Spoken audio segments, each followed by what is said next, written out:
I'm Dr. Clayton-Hathway.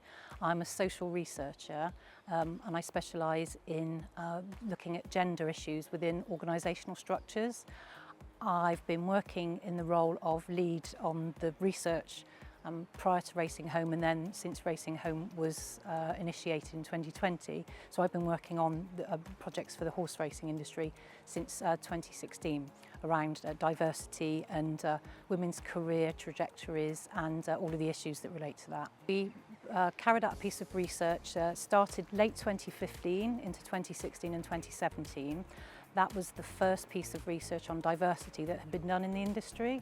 We looked right across the industry through the yards, studs, race courses, you name it. We were looking at all aspects of diversity within the industry, but very much drilling down into looking at women's career trajectories. Some of the findings for that had been anecdotal understanding, but not necessarily any real empirical evidence that women often struggled within careers in horse racing, particularly around raising a family, around having children, not being able to necessarily find mentors, those sorts of things that really are essential for a successful career in horse racing. We were supported by the Racing Foundation to take that research a little bit further. Some of my colleagues had been working with women for some time in various parts of the sport, some of them helping with career development, some of them in mentoring and coaching, and it sort of all came together that one of the big issues to look at was the need to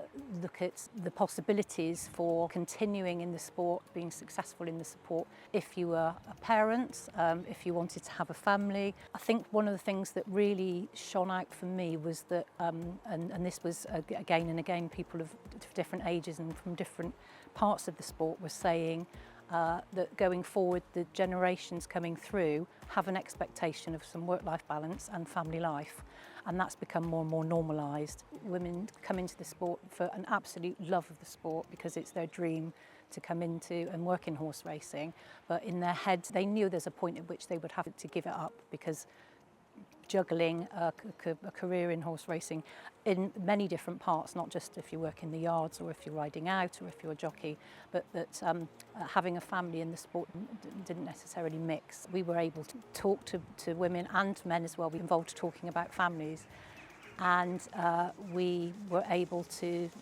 pinpoint what some of the issues were for them, but also we asked about what the solutions could be, and we spoke to employers and employees and self-employed people, so we got a really good mix of kind of ideas about what would be realistic in terms of making family life fit with working in the sport.